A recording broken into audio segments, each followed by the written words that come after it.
You just said a word in there that was just one word, but it is so big, and that's curated self. I said they're watching people live their lives instead of living their own life. And that life they're watching being lived is a fantasy. Right. I had some guests on recently that were influencers. Some of them were very honest to say that the life that they're putting out there is a complete fiction.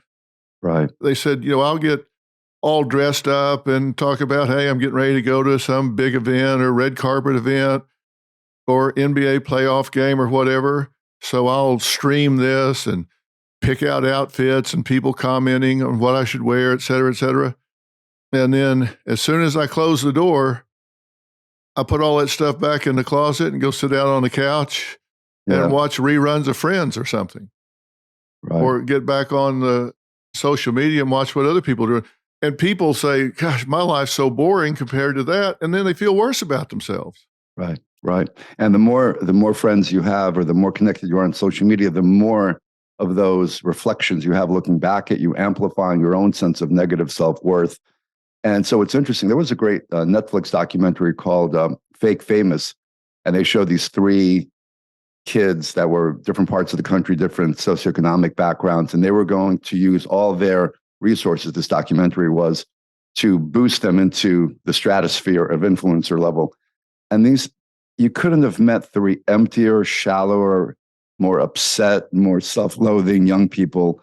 And so it's creating a values shift, right? Because now the coin of the realm in social media is viewers, and it's how many likes and clicks. So what gets the most likes and clicks? It's not the accomplished, thoughtful, discerning person. It's the performative court jester, right? Whether it's the person in the fake jet, or again, going to the psychiatric part, we've got this TikTok Tourette's phenomenon where you've got these psychiatric influencers who are so performative in the psychiatric disorders that they're getting hundreds of millions of views. And now their followers are saying, well, they're popular because they have this dissociative identity disorder or they have Tourette's.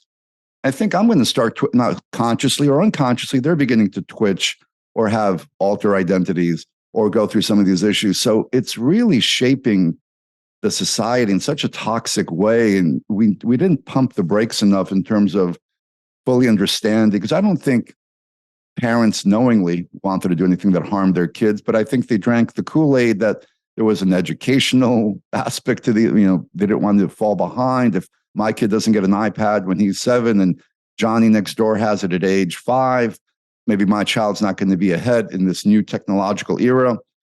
Where meanwhile, Sergey Brin and Larry Page, the founders of Google, Jeff Bezos, were all Montessori students. These guys didn't have an electronic nothing until they were 14 or 15. So the smartest minds had natural childhoods where their brains were allowed to develop organically, as opposed to these stunting devices that are causing, some psychologists are calling it childhood dementia, that some of these neurological effects are beginning to look like dementia, cognitive delays, memory delays. That's so bad. And I think a lot of parents do mean well. All the cool kids have the phone, so they think, well, everybody's got one, mom, so I want to have one, dad. So they wrapping them up and giving it to them at Christmas. They might as well give them a bomb and wrap it up. You mentioned the MRIs, and this is impacting the brain the same way substance addiction does, both in hijacking the pleasure centers, but it actually changes the prefrontal cortex as well. We're actually seeing some shrinkage in the brain for people that spend excessive time on these devices. Right. Talk about that a little bit. Right. So as you know, the prefrontal cortex is where the executive functioning of the individual lives. That's where the person's decision-making, their impulse control, their ability to consequentially think, what we call if-then thinking, all lives in the prefrontal cortex. And the two main parts of the prefrontal cortex that are getting impacted by screen time have to do with gray matter and white matter. So the gray matter, how robust the gray matter is in the prefrontal cortex, we're seeing what's called DGM, dense gray matter shrinkage, in the same way that you see with substance addiction, where that part of your brain that really needs to be healthy and robust for you to make good decisions in your life and to not be impulsive, because impulsive is one of the main things that we're dropping on this generation. We're making them all hyper impulsive because of this brain impact. So the frontal cortex is shrinking from the gray matter. And then the white matter, which is the myelination of the brain, which is the myelin sheath, as you know, is the insulation cable of the axons and the neurons of the brain. And how robust that myelin sheath is relates to how well and how optimal the brain functions. And so things that can compromise the myelin sheath of the white matter slow down the brain's functioning. And these are like things like Alzheimer's and dementia are white matter abnormalities. So what they're showing in MRIs is microstructural abnormalities in the brain's white matter in the prefrontal cortex. So actually damaging that part of the brain that we need the most at key developmental ages. Now you and I might be able to absorb a little bit of microstructural abnormalities because we've passed those developmental windows.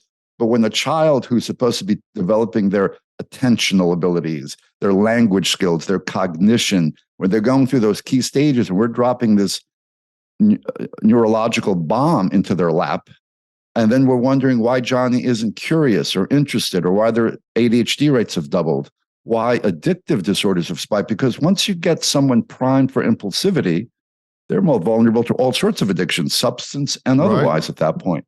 So we're going to have a stunning of growth for the brain. And these are in some formative times because, as we know, the brain keeps developing at least until 25.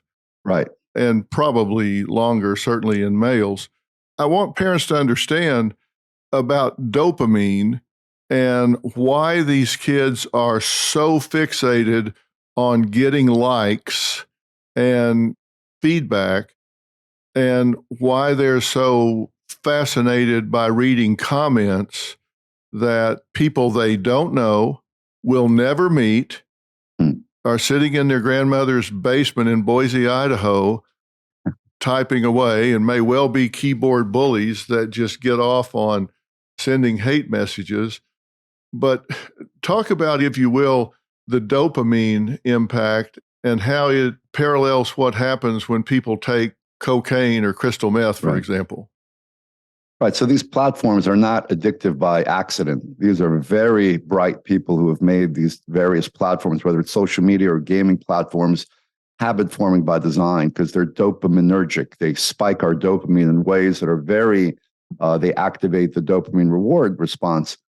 But what's interesting is in the way that they've manipulated this. So every time we get, something feels good, we get a little dopamine spike and something gets released in our brain. We get that when we, evolutionarily, dopamine, the dopaminergic response was supposed to be to incentivize two basic life-sustaining functions, eating and procreating.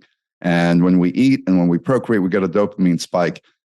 These devices hijack that dopamine response. And there was the one most fascinating study was back in 1998, Dr. Cope did a study where he looked at, it was published in Nature magazine, and they looked at what activities or substances raise dopamine, how much.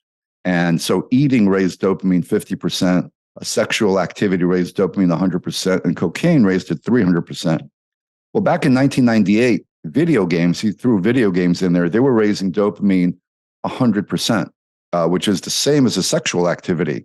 So the way that a parent should look at it, my 8-year-old is on a digital platform that is giving him the same dopaminergic arousal that a sexual activity is. Now, the difference is little Johnny doesn't have the braking mechanisms of the prefrontal cortex fully developed because they're not 25 yet.